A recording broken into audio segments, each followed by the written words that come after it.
Hey, y'all, it's Sara here. This is the first episode of Laura's maternity leave. So I am here alone right now. In case you didn't know, Laura gave birth to her son, Theo, on, I think it was March 20th. And like a boss, I think she finished editing our last Showgirl episode like the day before she was induced. So yeah, she really nailed that. Um, but she and Theo are both doing well and resting and adjusting to, you know, their new life together.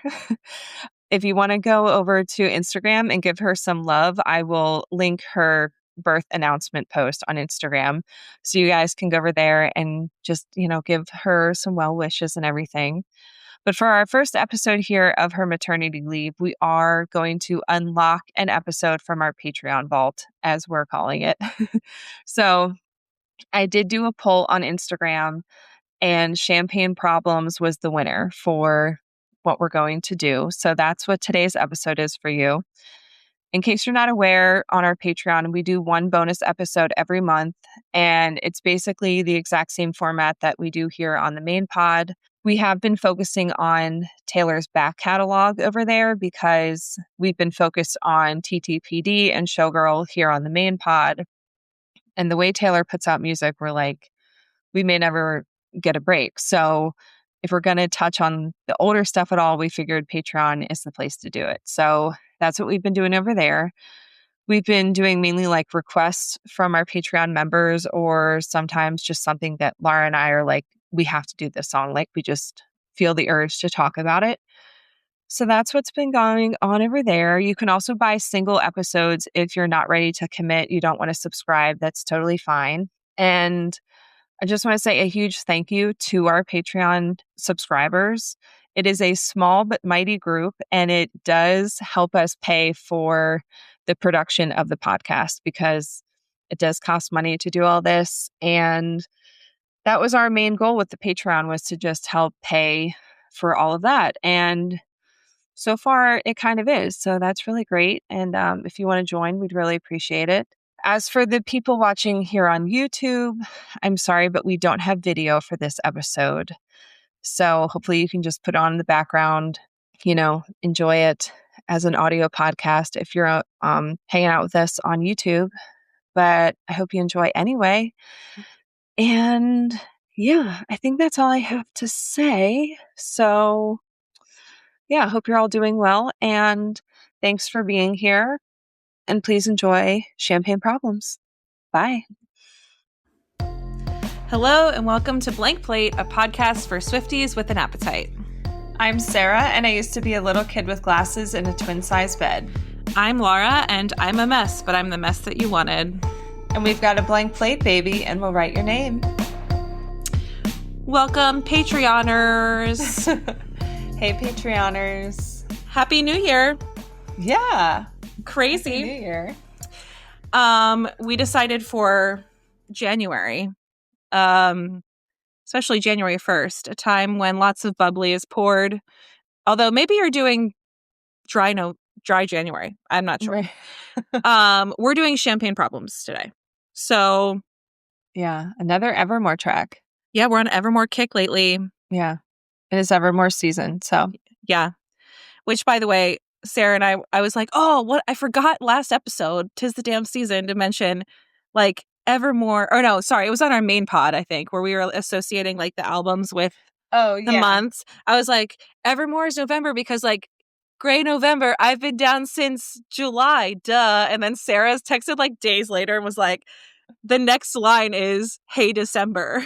like I'm feeling unmoored. Yeah. So yeah, it's funny because you used Evermore lyrics, like the track Evermore, to argue for it being November, but it also mentions December. So we're both right. Yeah. So really, it is the November-December chunk of time. That weird chunk of time after Thanksgiving, but before December, like, really kicks in. Yeah. Mm-hmm. Or like holiday madness begins. Yes, absolutely. Right.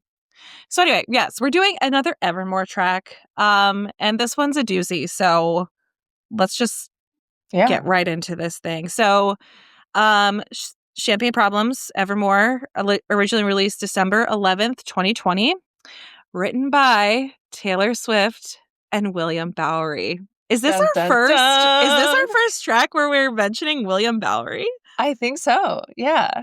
Okay, well, for those who don't know, William Bowery is Joe Mm-hmm. Alwyn, ex of Taylor Swift, Yeah. who she was dating at the time of this release. So, or perhaps Yeah. we're not sure. Um, we'll get into it. But it was produced by Taylor and Aaron Dessner. So, Mm-hmm. yeah. Fountain, quill, or glitter gel pen? I say fountain pen. And I said 85% fountain, 15% quill. So, mostly fountain. Yeah. Nice storytelling. I'm like very selective with my quill pen ones because I'm very strict about how she said the quill pen songs could have been written by like Emily Dickinson's grandmother. So anytime there's like the mildest modern reference, I'm like, well, it's not a quill song. I read it more as like, how poetic is it? Mm-hmm. But I do think most fountain pens are more like storytelling songs, and this is definitely a song that is a storytelling song. Right. So yeah, definitely more of a fountain pen more than anything. But there are touches of quill for sure. So Mm-hmm. Yeah. Sister album, I said this could be on the anthology side of Tortured Poets Department. and I agree. I forget what I had originally. I think I might have had folklore, but I just, yeah, the anthology makes more sense in my brain. Yeah, it's got the like Chloe Sammer, Sophia or Marcus vibes. Mm-hmm. It's also like LOML vibes. How did it end? Also, not to get to our next part, but we both are in agreement that the sister song for this is I Look in People's Windows, which is on the Tortured Poets anthology. Right. Yeah. So if you haven't listened to our episode on I Look in People's Windows, you should go back and do that Yeah. after this episode, because in our brains, these two songs are like prologue and epilogue. Right. So, Yeah. yeah, the night train is Mhm. mentioned. Yeah, so this is like they're tied in a bow together in my brain. Yeah. At least in our minds. Yeah. Yeah, it would be kind of hard to tie it to any other song. But yeah, like for us, it's like the idea of the night train, and it's like Mhm. I look in people's windows is kind of like the aftermath. And I guess the person who turned down the proposal is kind of like reminiscing and like kind of rethinking and wondering about the other person, that Mhm. kind of vibe.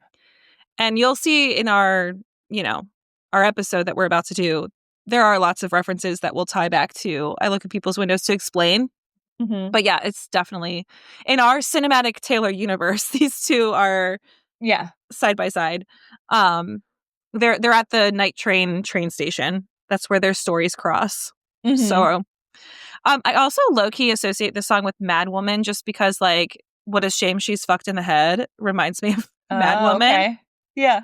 But that's literally just because of that line. But truly, the sister song is I Look in People's Windows.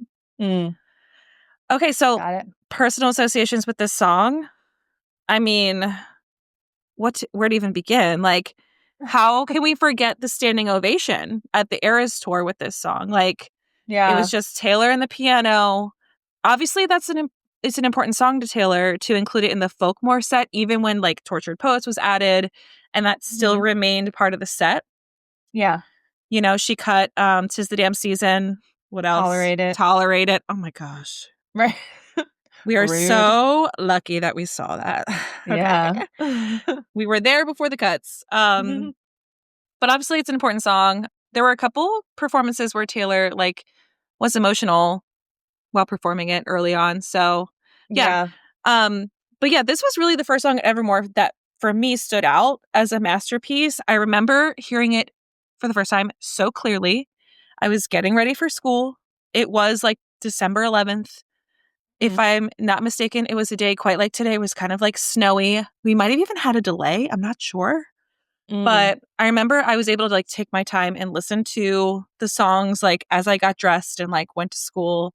But yeah, like hearing what a shame she's fucked in the head for the first time, like I would love to relive that moment. But yeah, like this really does like it initially had a great impact on me. I remember thinking like I love this album from the jump. Mm-hmm. It's obviously poetic as hell, but it's also like one of those songs that make me really realize that like does Taylor have marriage or commitment trauma? Yeah. Because like like perhaps this is fictional, whatever. But Mm-hmm. then after we get this whole like, engagement story gone wrong, there are a bunch of other things that have happened and Right. songs that have come out, including this line from You're Losing Me. And I wouldn't marry me either. A pathological people pleaser who only wanted you to see her. And I'm fading. Yeah. Mm-hmm. Yeah. So that to me is like, are those tied? I'm not sure. Like, are they associated with each other? I'm not sure. Mm-hmm. And then, of course, like also seeing her sing this song in a wedding dress at the Mm-hmm. bottom of that spiral staircase for Mm-hmm. the I Bet You Think About Me music video, where Aaron Yeah. Dessner is at the bottom of the staircase playing piano. And it's just her with like this billowing wedding dress singing like Yeah. this song. I'm like, what is going on? Yeah. And we'll talk about that more a little bit later. Yeah. But like, it really makes me wonder, like, does she have marriage trauma or like lack of engagement trauma? So, Yeah. Honestly, we should probably do like a whole episode at some yeah. point on all the marriage stuff because like the timeline of all these things, because then when we got Mhm. like Lavender Haze and now we just got when I said I didn't believe in marriage, that was a lie. An eldest Yeah. daughter. Also, like, So Long London, I died at the altar waiting for the proof. Like, there's Yeah. all these, and like Lavender Haze, like, there's so Hmm. many.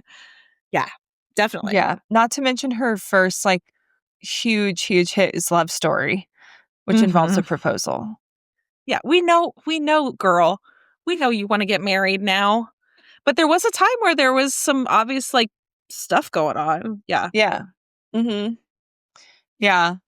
Well, as for me, I can't remember if this song like stood out to me when I was first listening to Evermore or not, but I think I like always loved it because I don't remember like disliking it and then realizing I loved it or anything. So I think I always really liked it, but it wasn't necessarily like out the gate. It wasn't like, oh my God, this is my favorite song on Evermore Hmm. or anything like that. I do think it's a masterpiece and I'm really glad it's gotten the hype that it's received like after the Yeah. Eras tour and everything. Hmm. So I think it definitely deserves that. What a shame she's fucked in the head always hits me like a dagger because like this album came out during my peak depression era. So Uh-huh. I always related to that line. LOL. um Not to mention this was also my divorce era. So it was like I was literally like getting divorced and like super Dude, depressed. And it's like she would have the made such a lovely timing. bride. The What a shame timing she's of fucked in the head. what the timing of Folklore and Evermore in your story is insane. It is, yeah. Insane. Yeah. I was talking to our friends Dave and Kelly about that recently because our friend Charlotte, who's a big Swiftie and went to the Eras tour with us, she actually didn't really listen to Folklore like when it came out. Like she wasn't like that kind of Swiftie at that Mhm. time. And I was really surprised to hear that. And she was like, yeah, like I wasn't in it like the way that you were at that time. And I was like, dude, Folklore and Evermore legit saved my life. Yeah. Like, They were my lifeline. yeah. Like Okay. speaking of the line, Gray November, I've been down since July. That perfectly describes my 2020 in a That very was your specific timeline. way. Uh-huh. Yeah. Yeah. Yeah. So yeah, what a shame she's fucked in the head in kind of a sad and funny way. I've always related to that. And one tragedy is that my Evermore vinyl is a little warped, and the song it mainly affects is Champagne Problems. Gotta get a new one. Yeah, I probably do need to get Come on. It's I know. Evermore season for you. I know. It's That's not a shame. okay. Yeah, eventually I'm going to have to get a new one Yeah. because that's not okay. You're a collector after all. You got to have it. I know. Okay. Well, the folklore of this song is a lot. Yeah. So buckle in, guys. So okay, at the core of it, this song is about a failed engagement story. But like the term champagne problems, let's like start by unpacking all of that. Mm-hmm. So it's a slang term for trivial or first world problems. Mm-hmm. But it also can refer to the literal ironic situation of having an expensive bottle of champagne with no reason to celebrate. Mm-hmm. And if that is not a failed engagement story, Yeah. I don't know what is. Mm-hmm. And I feel like in the song, Champagne Problems is used to describe the protagonist or like the main character, the narrator, whoever, Mm-hmm. their complicated relationship with like mental health problems. And So, probably alcoholism. right, which Mm-hmm. we'll get into, but you won't remember all my champagne problems is like Taylor's problems or like the narrator's problems, right? Mm-hmm. Which, by the way, are like real struggles. These like first world struggles that Taylor has are like real struggles that every person can have. But Yeah. outsiders who don't have like sympathy or empathy for someone like Taylor Swift would consider Mm-hmm. them like, oh, poor billionaire. Oh, I feel Mm-hmm. so bad for you. Mm-hmm. Um, right? Yeah. So like it's about Taylor's problems, or I guess I don't are we gonna consider Taylor as like the main person? Or the Um, narrator? Like, I don't know who to call that person. hmm. Yeah, I don't know, because I don't know if I would. This one is so like fictional storytelling. Mhm. Yeah, I don't know if we should refer to it as Taylor, Right. Let's just continue calling it like main character. narrator, main character, right. Yeah, okay. Um, and then there's obviously another character, which is the proposer, which Yeah, is not the narrator. So, yeah. yeah. Okay. Yeah, crestfallen on the landing with champagne problems.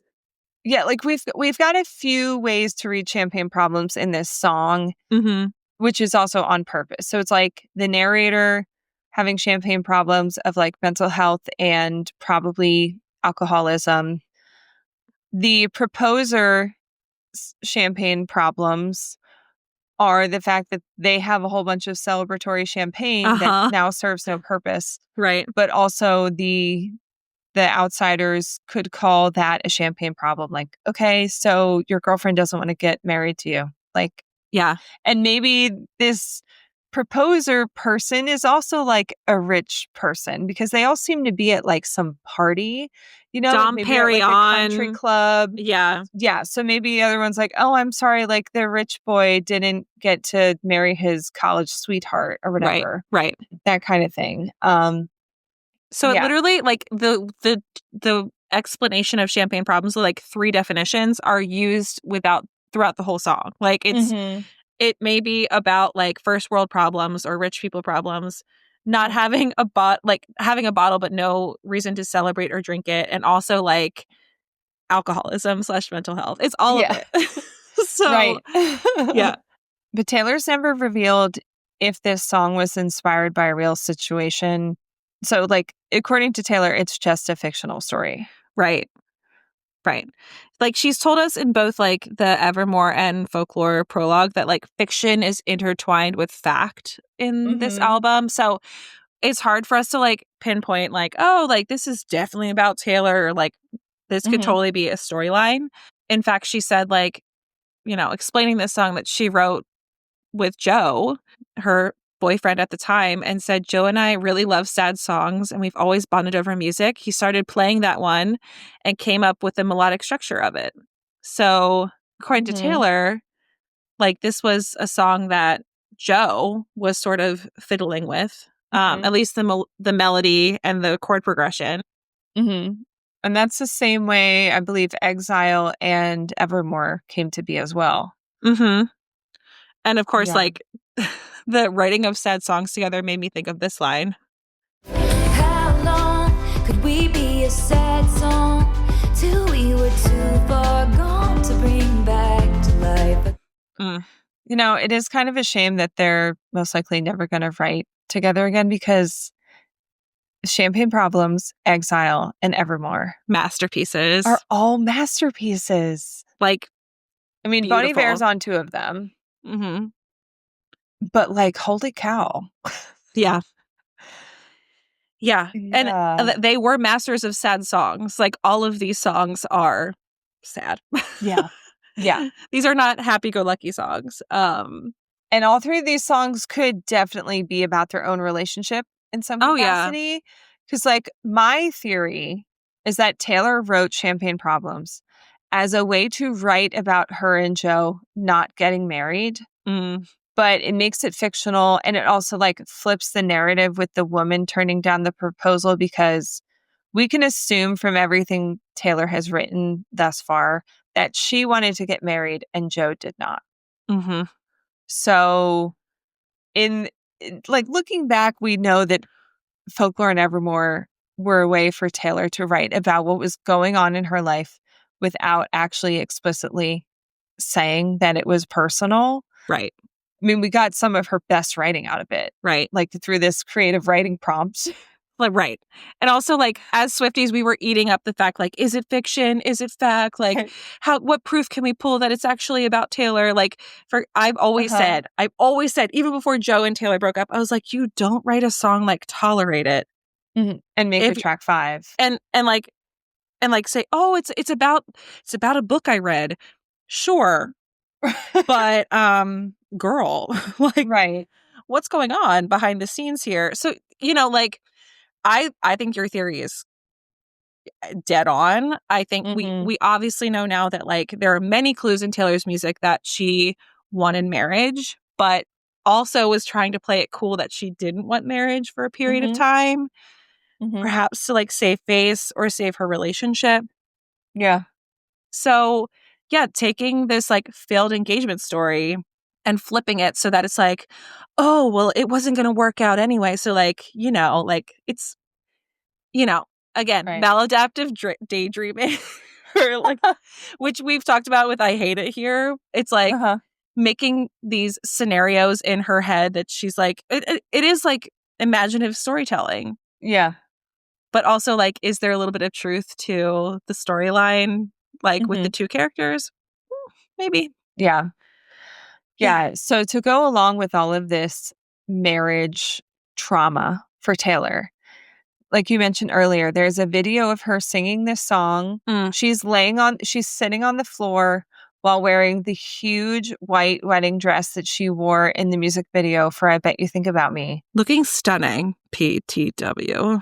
Yeah. And so, like, the skirt and the train of this dress is just all around her. She's, like, sitting in she looks like a cloud cupcake. of tulle. Yeah. She's singing Champagne Problems while Aaron Dessner plays the piano at the bottom of a spiral staircase. I don't know if it's, like, at Taylor's house or Aaron's house. Or maybe on set. Like, where I don't know. Yeah. Yeah, or maybe wherever they filmed the music video. I'm not sure. So, but a key thing about this, and of course she just seems so sad singing this song. And the fact that she's wearing a wedding dress, like, it's brutal.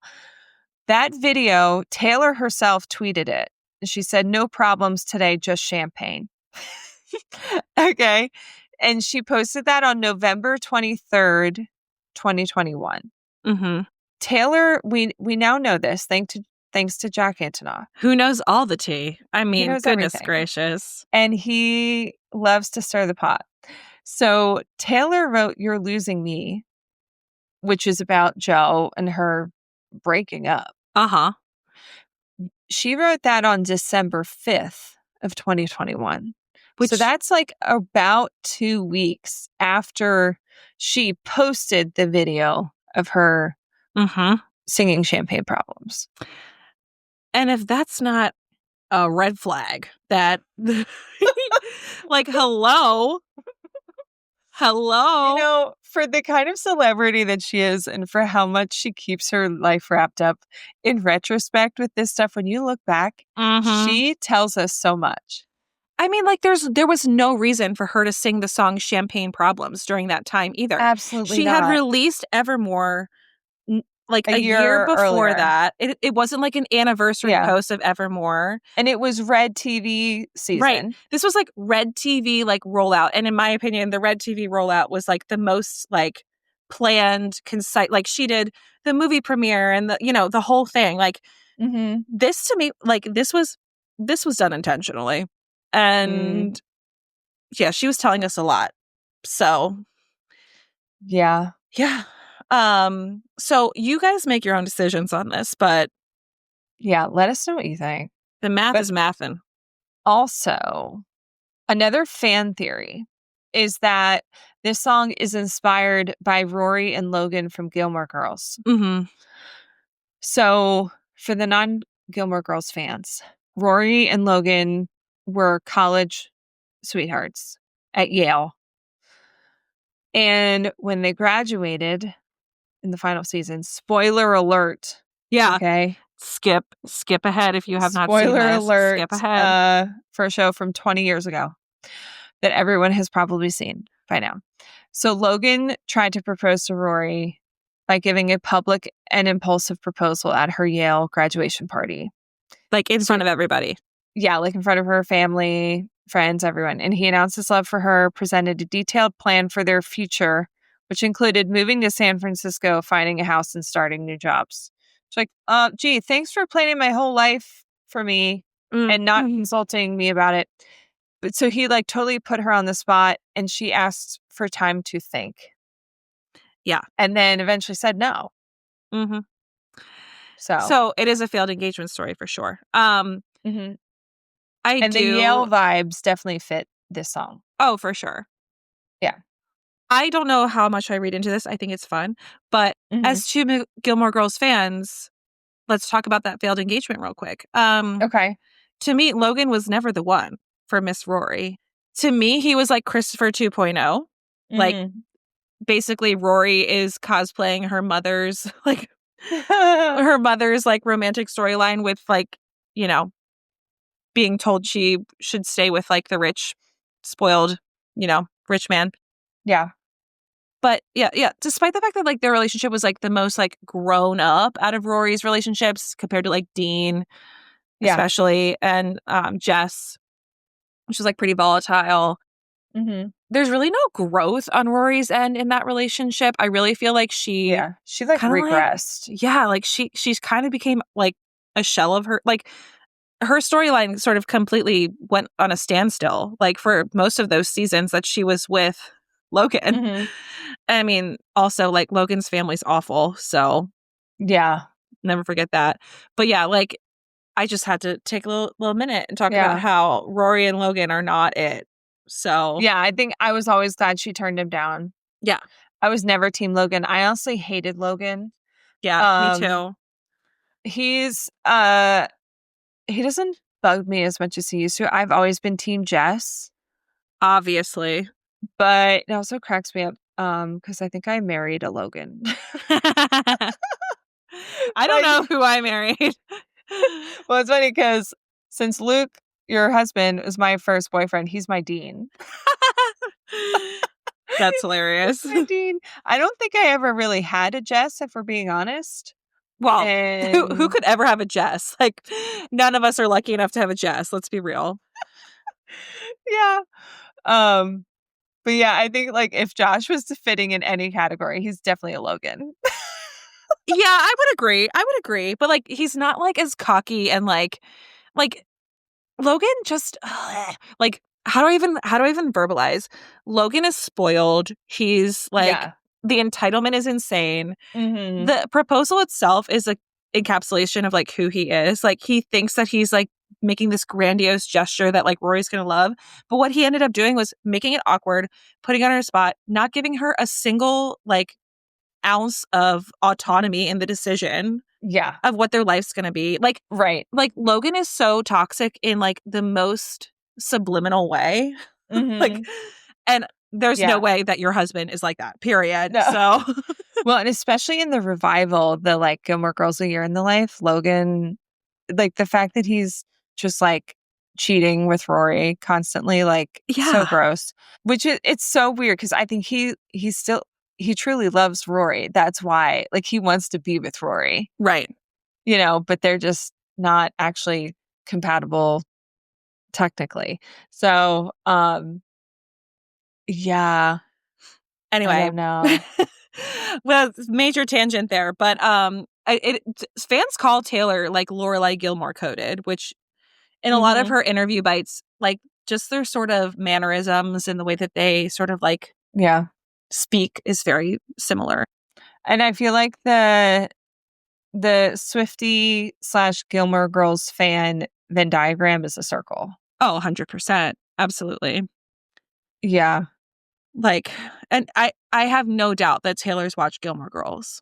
Oh, definitely. I would place $1 million on it. So, Yeah. And then like how I was saying, father figure has like Marvelous Mrs. Maisel vibes, which is another show by the same creator as Gilmore mhm. Girls. But yeah, I'm sure Yeah. Taylor's into that. Yeah. Yeah. I do also just have to throw in here that another theory that we can't ignore is the Carly Kloss of it all. I don't think I know about this. There's a few. I'll point them out. It's not a ton. Okay. There are some clues that perhaps point to Carly, but you have to be like pretty in the weeds to, you know what I mean? Like, Yeah. like the Gaylor content is at this point, in my opinion, pretty toxic. Oh yeah. I don't want to touch it with a 10-foot pole. The Gaylors have gone off the deep end like crazy. Yeah. Now, Mhm. Sarah and I have already said, like, is it possible that, like, Taylor is queer 100%? Like, Mhm. so, we're not here to, Mhm. like, out anyone or anything Yeah. like that. But, like, And whether she is or not, there's definitely songs of hers that you can read through a queer lens very easily. 100%. But yeah, I'll point them out. They're not that many, but Okay. all Yeah, right, I'm interested. let's get into it though. So here is verse number 1.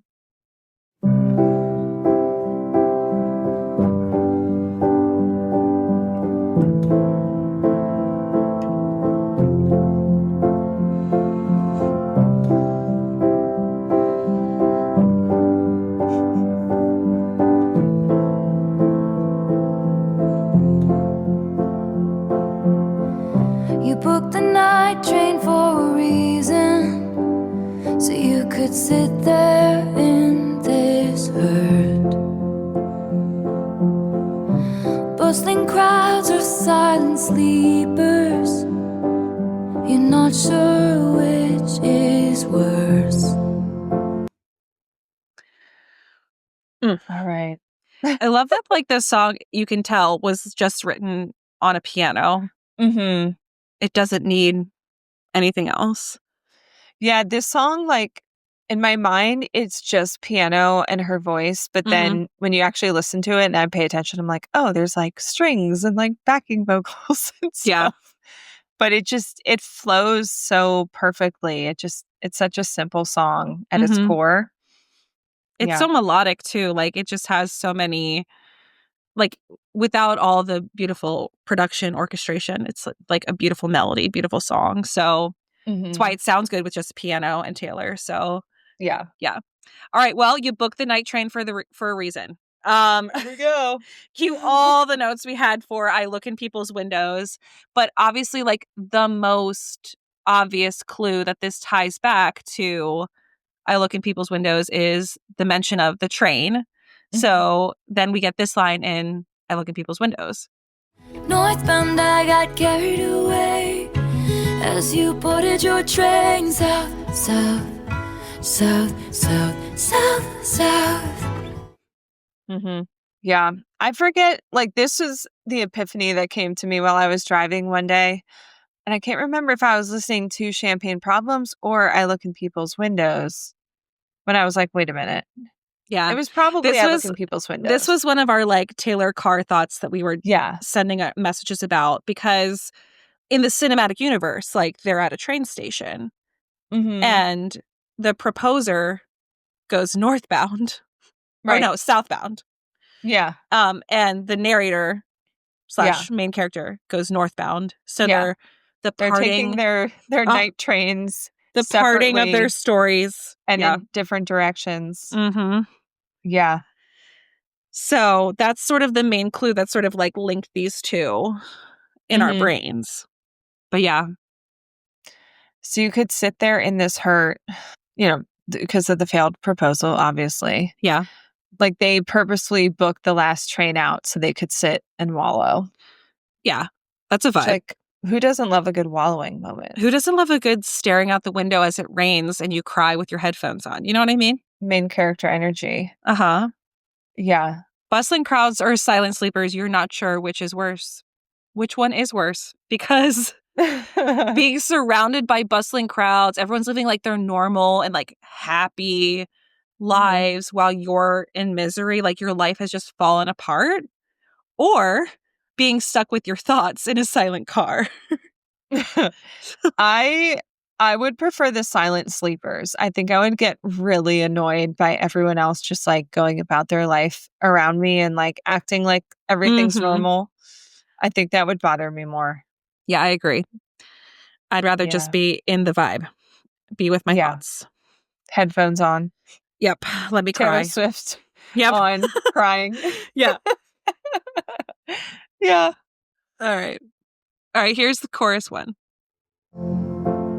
Because I dropped your hand while dancing, left you out there standing, crestfallen on the landing, champagne problems.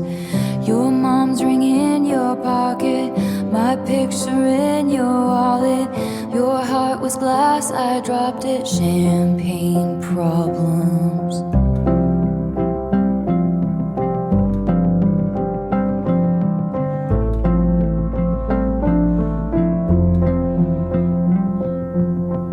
Love that bass.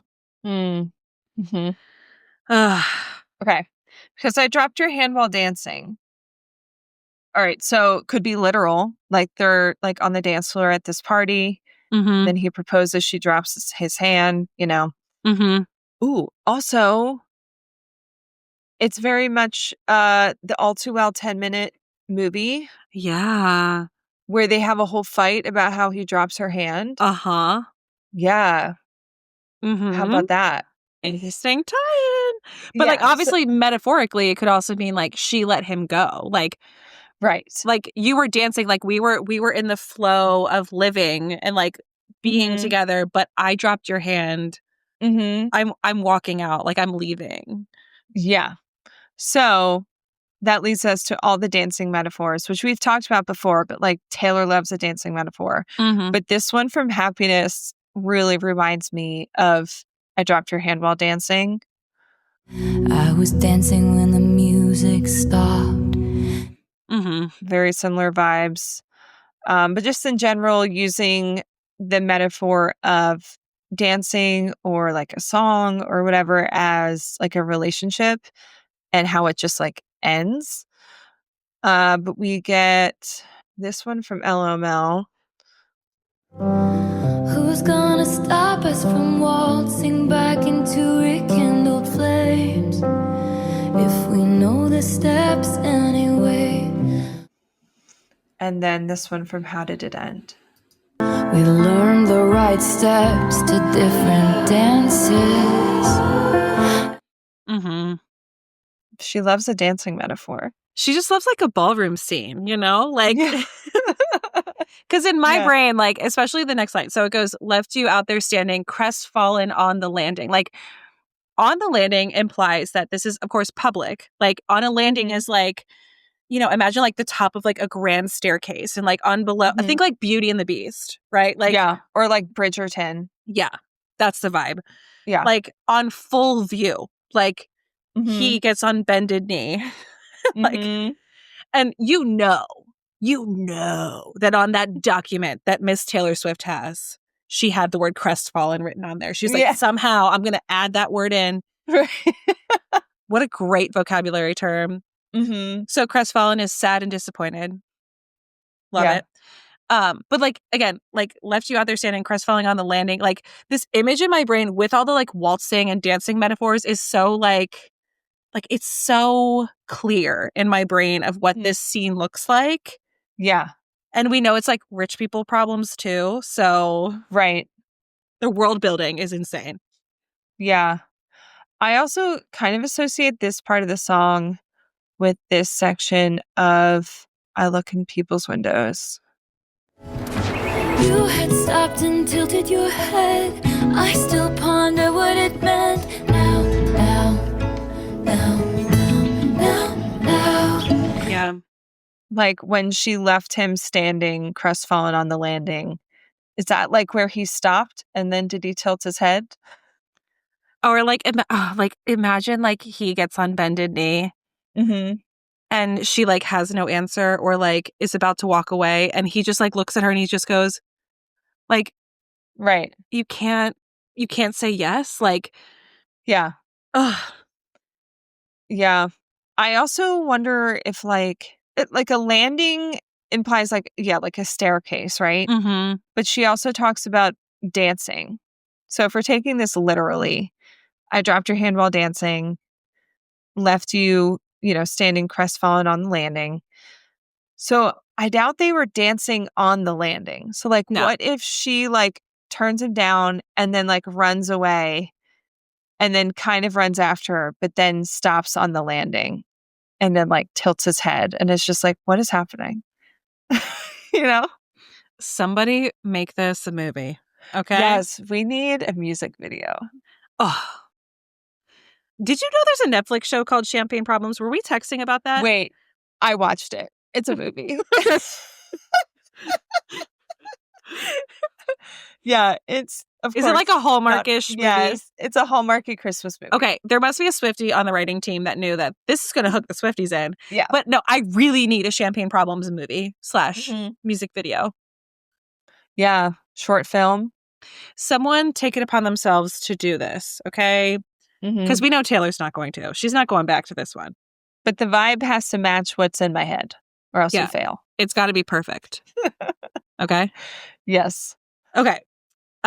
Your mom's ring in your pocket, my picture in your wallet. So like these like painful details that show us like just how in deep the characters were together. Like, yeah, giving someone your mother's ring is like a symbol of her becoming a part of his family. Like, it's not just like, oh, I'm a rich person and I just got the biggest ring possible. It's like your mom's ring, this antique. I'm imagining like this beautiful antique ring that's like a prized possession, right? And then like really joining someone's family, like giving your mother's ring is like giving a piece of your family heirlooms to somebody, right? So made me think of this line from Peace. Family that I chose, now that I see your brother as my brother.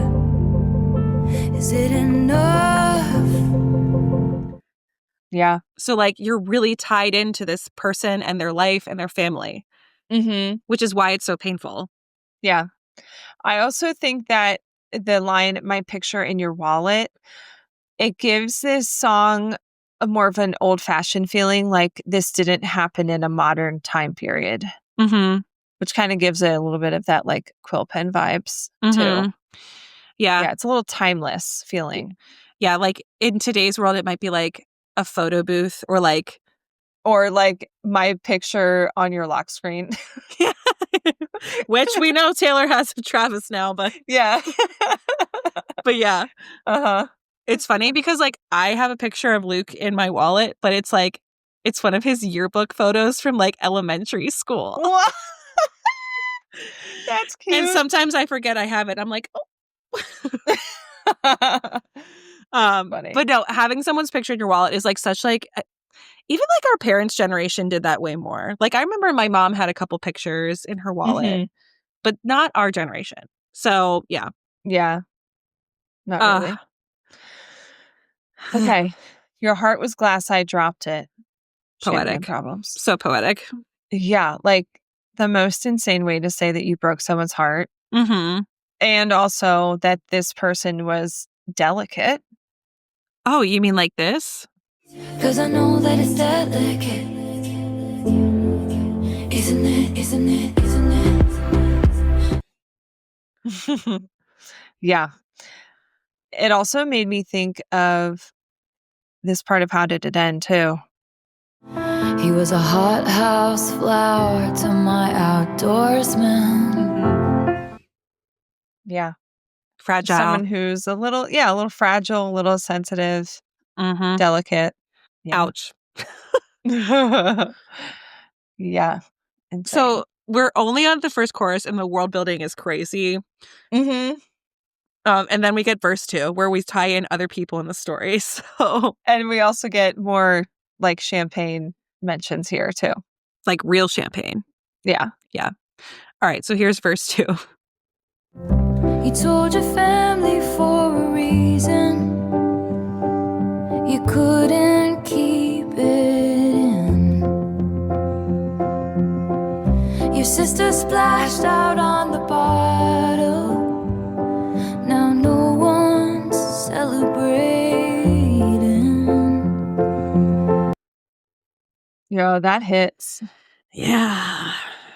Oh, I think like this first section is one of the saddest parts to me. You told your family for a reason you couldn't keep it in. Like you were so excited about this and like confident that I would say yes, that you told your whole family. Yeah. Yeah. Yeah. Like you're like, oh my God, guys, I'm proposing tonight. Like I've got all the champagne. And not only that, the family was excited too because like your sister splashed on the bottle. Your sister, everyone is expecting a yes. Like you wouldn't buy a bottle of champagne for your brother or whoever if you didn't think they weren't going to say yes. So you read that as like the sister is splashed out on the champagne in anticipation of it? Yeah.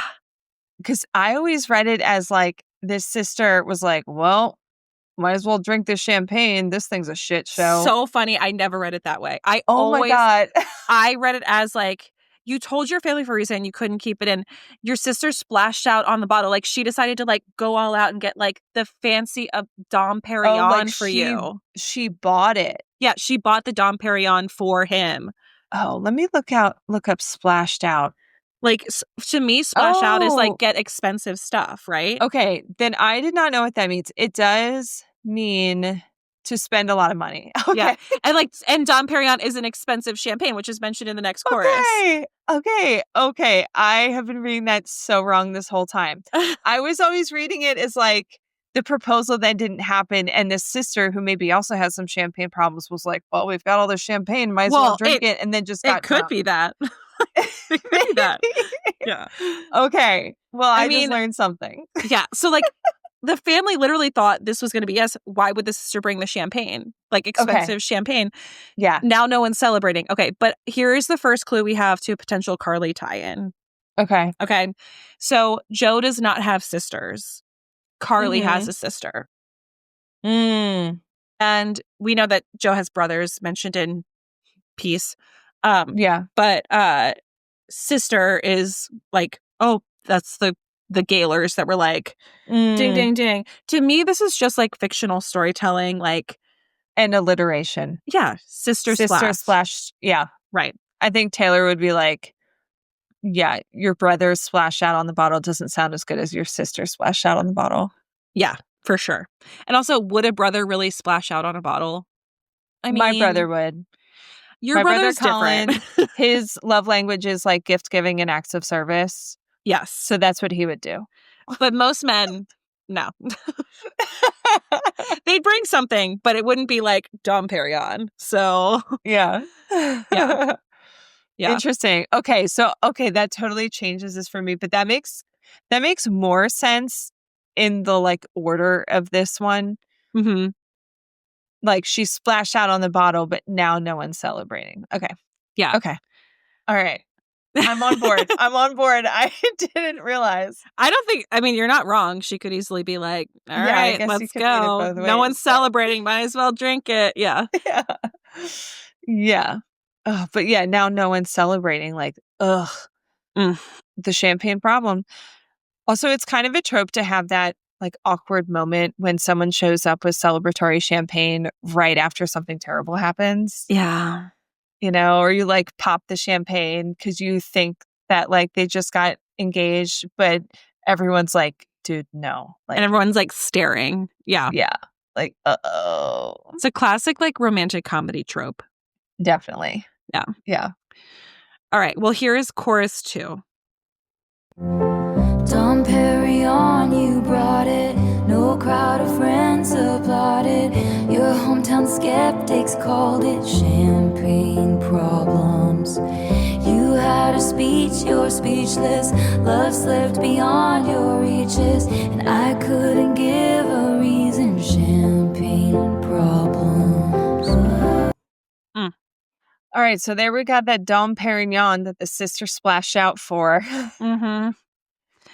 And there's no occasion to drink it, so it created that champagne problem. That's our other definition of what a champagne problem is, like celebration that never happened. Yeah, no crowd of friends applauded. Your hometown skeptics called it champagne problems. Okay, so this line honestly has always I have a harder time imagining people dismissing a failed proposal as a champagne problem. Mm-hmm.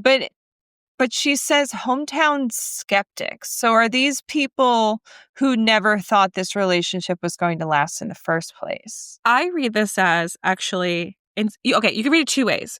Your hometown skeptics called it champagne problems. Like they called it, oh, those rich people, I feel so bad for them. Mm-hmm. Or your hometown skeptics called it.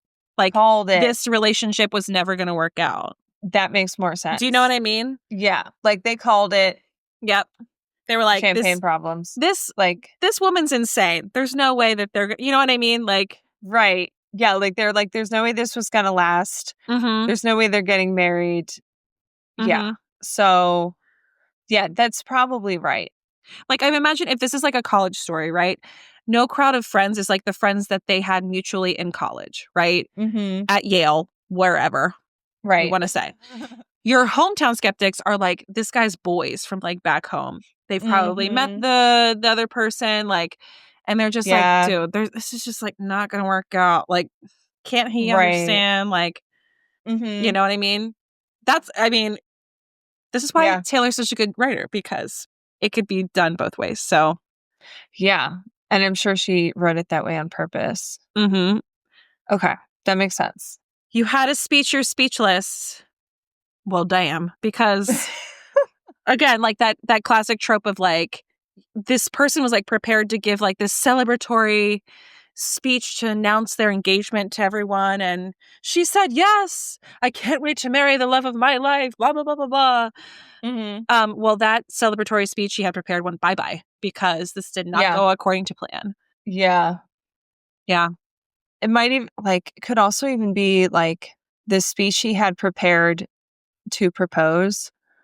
But what if she saw him get on one knee and then drops her hand, right? Drops his hand, backs away and is kind of like, what are you doing? And then he's speechless, oh crap, she's not okay with this. Right. Even the speech is like the speech you would give while he's proposing. Yeah. Ooh. Yeah. That hurts. That hurts. Uh-huh. Love slipped beyond your reaches and I couldn't give a reason. So he's losing her. Yeah. I couldn't give a reason. She has no reason to explain why. Right. Which is 10 times worse, you know? It's just like a gut feeling. Right. And that made me think of this line from Opalite. And all the perfect couples said when you know, and when you don't, you don't. And when you don't, you don't. You may not have a reason. You just know it's not the right person. Yeah. And I don't know why. I couldn't give a reason. No. I just know it's not. Yeah. Not it. Yeah. And you know what? We got a YouTube comment on our Opalite episode about this line from Champagne Problems. Yep. And I was like, same wavelength because we have this in our notes for Champagne Problems. Hope you're subscribed. Yeah. I think it was Judy, who is one of our grandma listeners. She's part of our grandparent demographic. Judy, I hope you're on Patreon.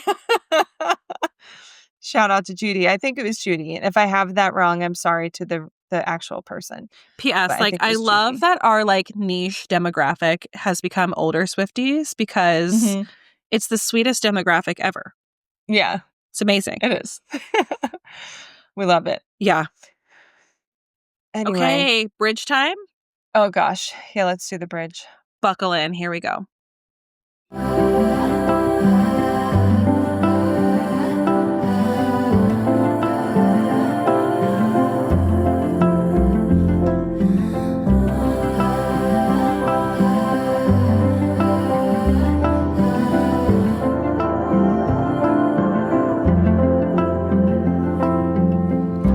Midas touch on the Chevy door, November flush and your flannel cure. This dorm was once a madhouse. I made a joke, well it's made for me. How evergreen our group of friends. Don't think we'll say that word again. And soon they'll have the nerve to deck the halls that we once walked through. One for the money, two for the show. I never was ready, so I watch you go. Sometimes you just don't know the answer till someone's on their knees and asks you. She would have made such a lovely bride. What a shame she's fucked in the head, they said. But you'll find the real thing instead. She'll patch up your tapestry that I shred. Spitting bars. Yeah, that was rough. This song is so good. So good. So we get that like lovely, lush instrumental moment with the electric guitar and the background vocals and Yeah, what's the finger picking? Is that just a normal guitar? I think it's just a normal guitar. Yeah, I just think it's a normal guitar. But that like instrumental moment to me is like classic Taylor using an instrumental to like cue a flashback or like a flash forward. Because like it's a moment that we go back. The next couple moments are about like reflecting on their relationship, right? Yeah, that's a good point. Because like all of this bridge up to a certain point is them is her reminiscing about the good times. So like if this was the music video, we would get a montage of flashbacks of them together in college with their friends. Oh yeah. All that. Oh my God, I can see it in my head. You know, like we should just do this. Right.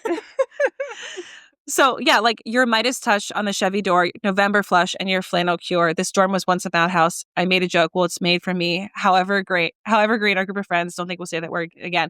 Whatever. This is all like flashing back to college to me. Yeah.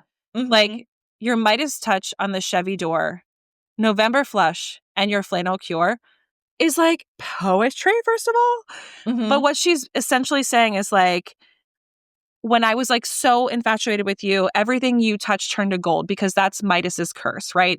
Like, which in like dreamily is like when you're new in a relationship, everything this person does is like the coolest, most amazing thing ever.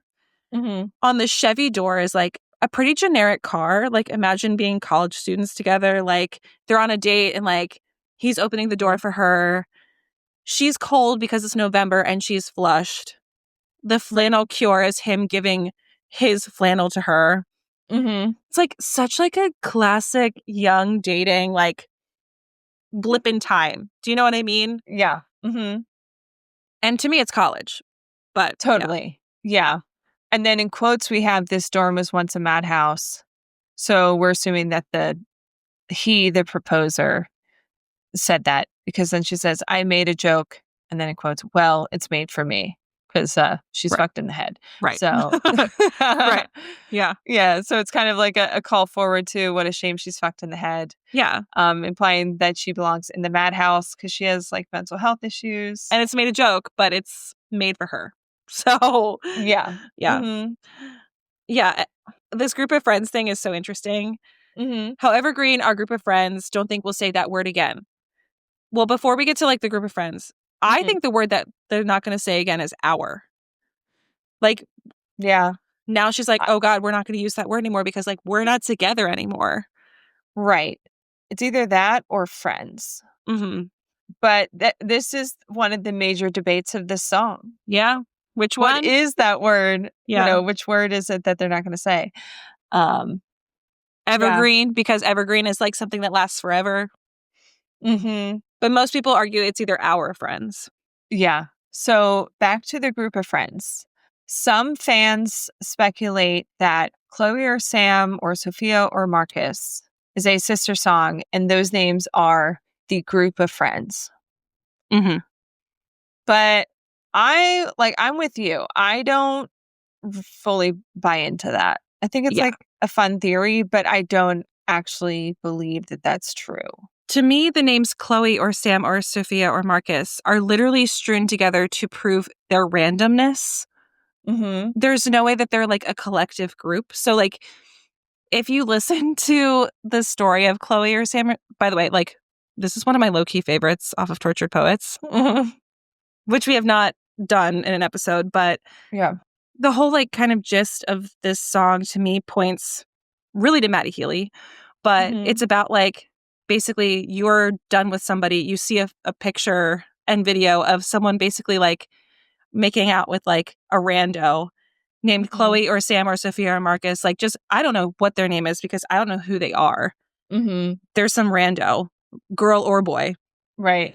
Like, and I just watched it happen. And it's not like, to me, the names are strewn together to prove their randomness, not that they're friends. Does that make sense? Yeah, totally.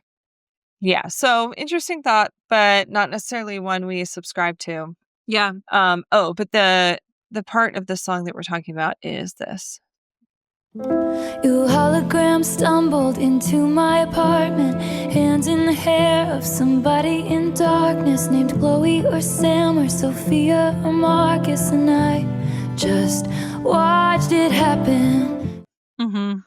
Yeah, but I think of it more like what we've already discussed, which is I look in people's windows. Yeah. Because we have this line from that song. So I look in people's windows, transfixed by rose golden glows. They have their friends over to drink nice wine. Yeah, so it's like her looking through people's windows, spying on like her former friend group, having a little get together and drinking wine. Like a Christmas party. Nice wine, maybe Dom Perignon. Yeah, champagne maybe. Yeah. Yeah, like from the outside looking in, and like all of their lives will continue on without her because she's probably the one who lost the friend group. Right. In this situation. In this situation, they're not siding with her. So yeah. And again, we sort of have another clue that it like these, if they are tied with like the Christmas parties of it all, the lyric, and soon they'll have the nerves to deck the halls that we once walked through. Well, deck the halls, like, of course, like I look at people's windows. This is the line. I attend Christmas parties from outside.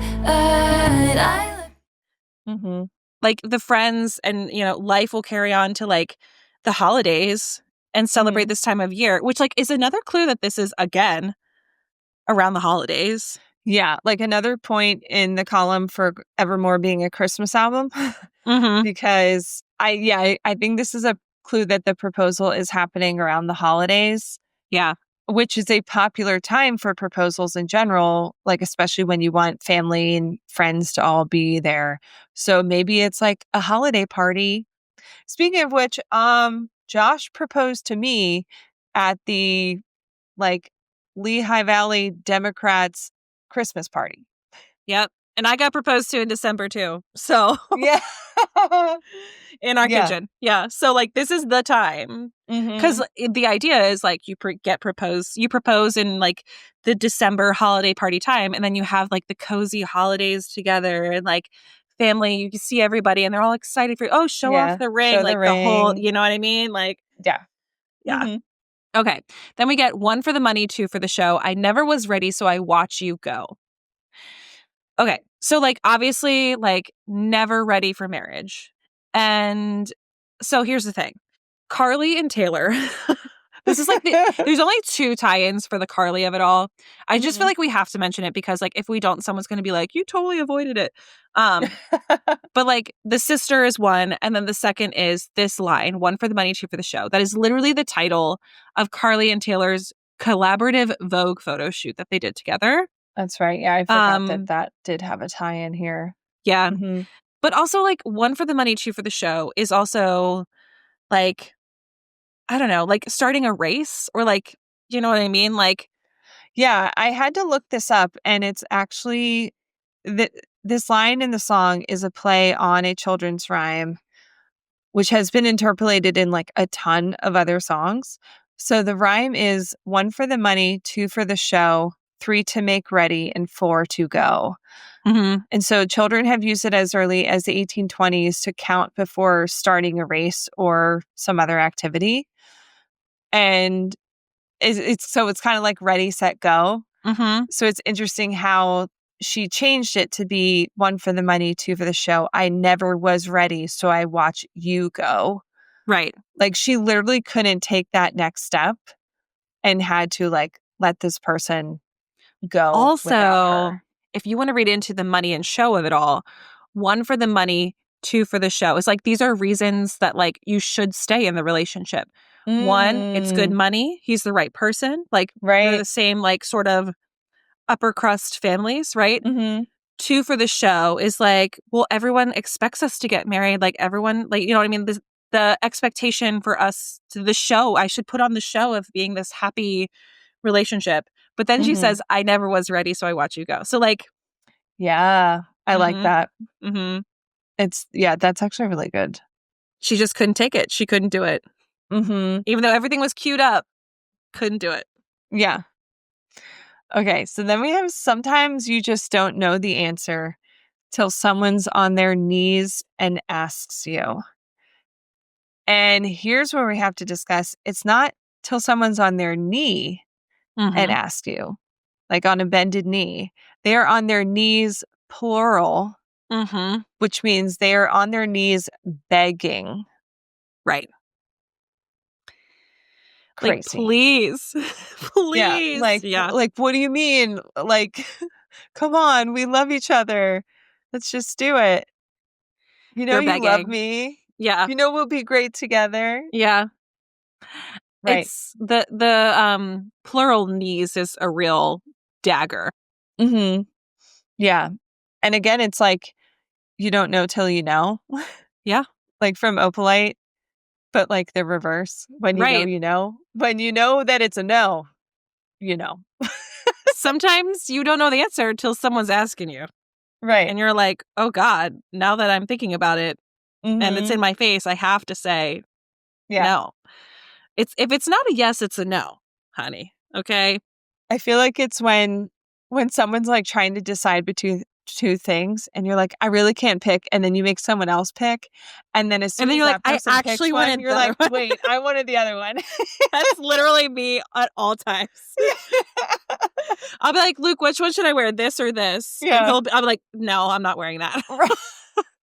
I think I did that to Josh like really hard one time. I think it had something to do with food where I was like telling him to pick. And I was like, you pick. And then I he don't did. care. And I Yeah. was like, I don't want that. He's like, why did you ask me? That's me to a T. Yeah. So, oh my God. Yeah. Okay. Then we get in quotes. She would have made such a lovely bride. What a shame she's fucked in the head, they said. It's such a Implying crazy line. that like someone said this to the proposer, which is insane. Right. Or just to somebody else. Or like someone who's gossip. there. Right. Yeah. Yeah. They're gossiping amongst each other at the party. What a shame she's fucked in the head is so intense to say. But like, don't you imagine like as soon as this happens, everyone who is like, oh, you're such a great couple. You're going to be such a, as soon as they're like, dude, I always thought she was crazy. Right. Oh, you know what I mean? Like it's that immediate, like, Yeah. did anyone else get crazy vibes from her? Or like, there's something Mhm. not right with her in the head. Do you know what I Right. mean? Yeah. And it could also just be like, she's fucked in the head to turn this guy down. Right. Like, if he is like rich, handsome, successful, comes from a great family, proposing, it's like, what a shame she's like fucked in the head that she turned this She down. said no. She could have been such a lovely bride. Yeah. You know? Uh-huh. Okay, then we get, but you'll find the real thing instead. She'll patch up the tapestry that I shred. So Mm. obviously, like, this is saying, like, you'll find someone else. Mhm. She'll patch up the tapestry that I shred. The sad thing is that a tapestry can't be unshredded. Right. You can patch up a tapestry, but it won't ever look the same. It's gonna look patched up. So Mhm. this is gonna leave a scar. Right. that won't, be unnoticed. And I like this line is also showing that the main character like clearly cares and wants the other person to be Yeah. happy. She just knows that like she's not the one. Yeah. Which I realized it does make me think of the one part of So Long London. Oh, yeah. It's just So Long London, you'll find someone. Mm-hmm. And Two Graves, One Gun, I'll find someone. Yeah. But yeah, being like, you know what? We just weren't meant to be, but that doesn't mean that you can't be happy with someone else. Yeah. I'm Yeah. not your person, but you'll find another one, or you'll find the right one. Mm-hmm. Yeah. Yeah. And then we get chorus 3 in our outro. Okay. Hold your hand while dancing, never leave you standing, crestfallen on the landing with champagne problems. Your mom's ring in your pocket, her picture in your wallet, and you won't remember all my champagne problems.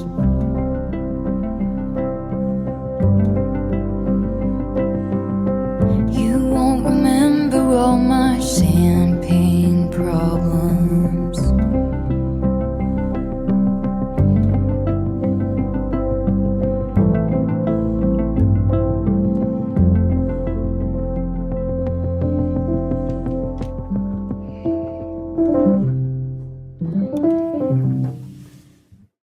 Which that little piano part is the beginning of one of the songs on the anthology. Yeah. Is it Chloe or Sam or Sophia Marcus? It might be. Maybe that's the other reason why people do Oh, this. it is that. It's that. Is it? Uh-huh. Yep. Yeah. So Interesting. Interesting. Okay, so literally this chorus is like her piggybacking on like, you'll find the real thing instead. She'll patch up the tapestry that I shred. And she's going to do everything that I did wrong. mhm. She'll make right. She'll hold Yeah. your hand. She'll never leave you standing. You're going to Mhm. give her your mom's ring. You're going to have her picture in the wallet. And you're not going to Mhm. remember all my champagne problems. Right.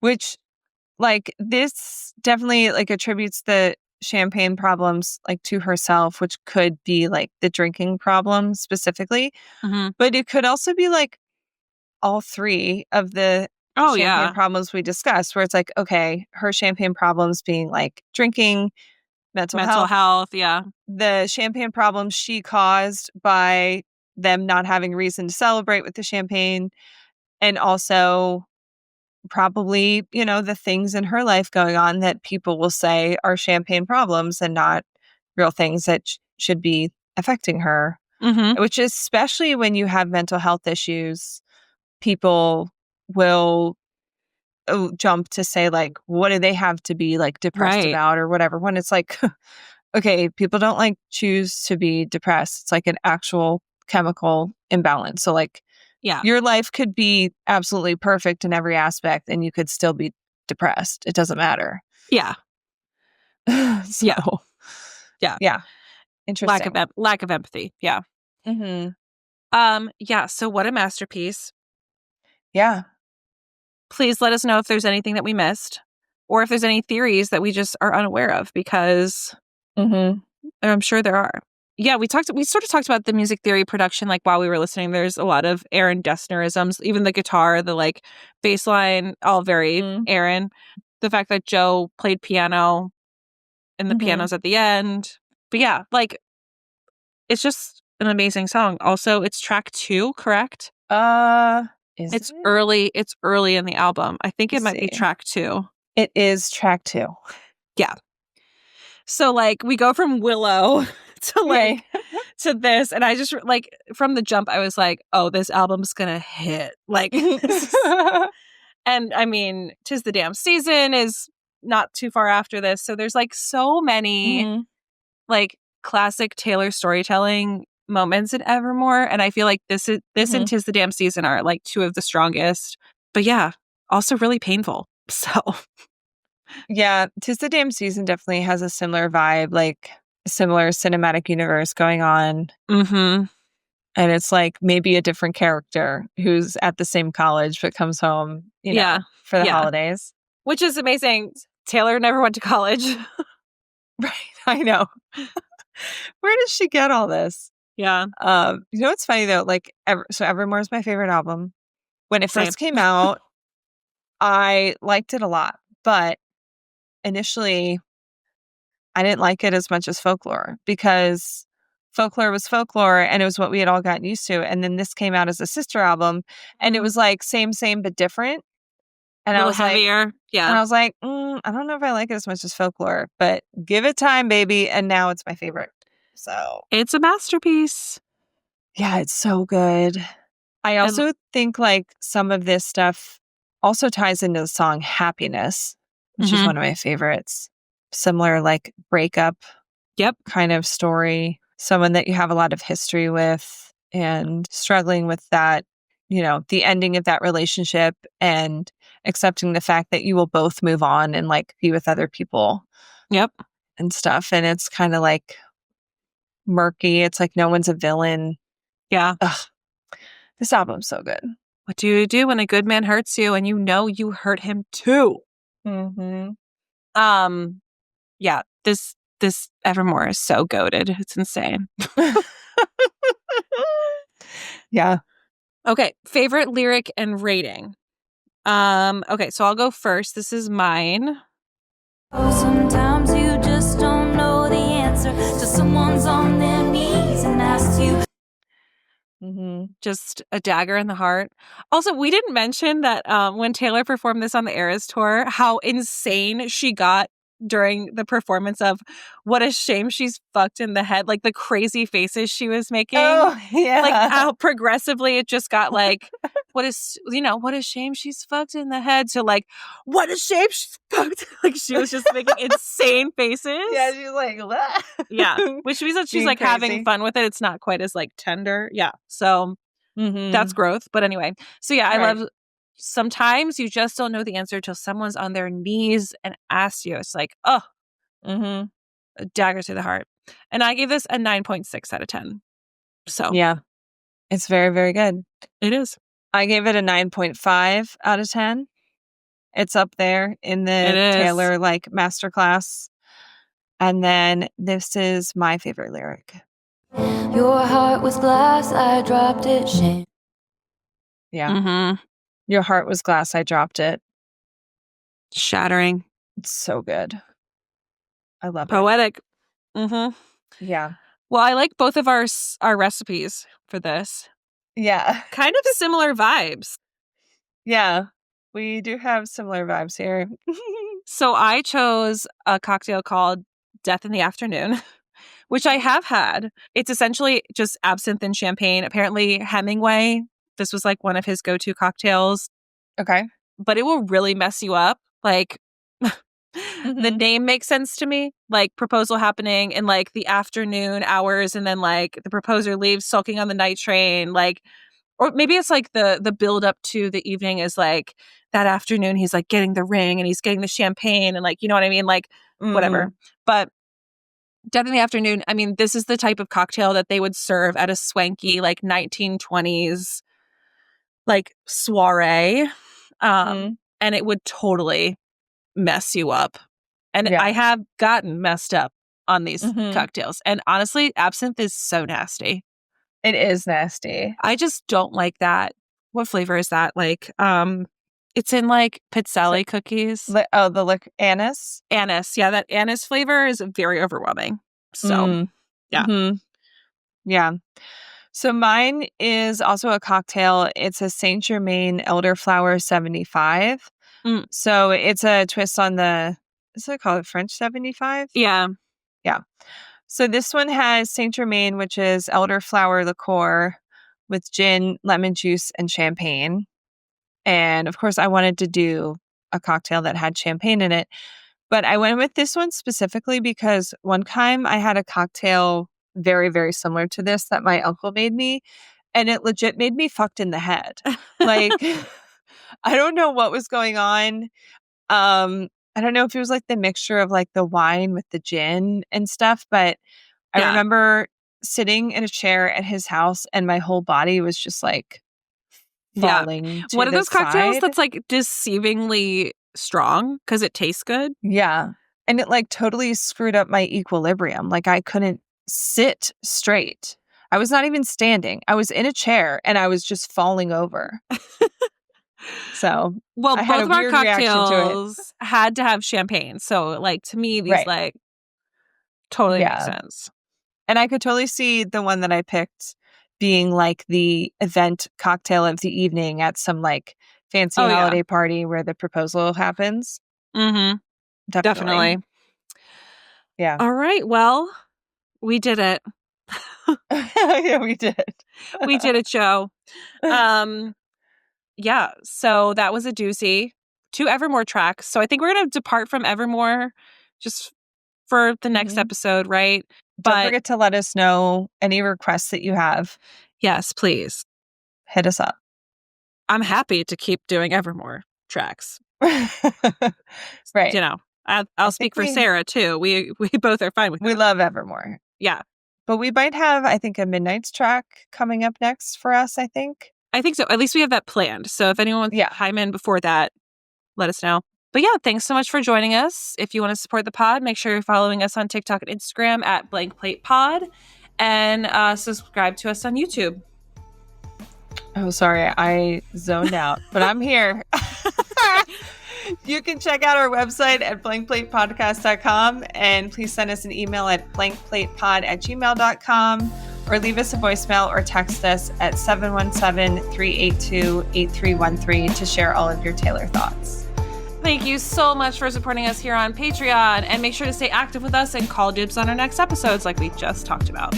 And until next time, we had the time of our lives with you. And you know, it's time to go. And Happy New Year. Yay! Happy January. Happy 2026. Bye. Bye. Sick. Yeah, I was totally like thinking about something else, and I was like, oh, shoot.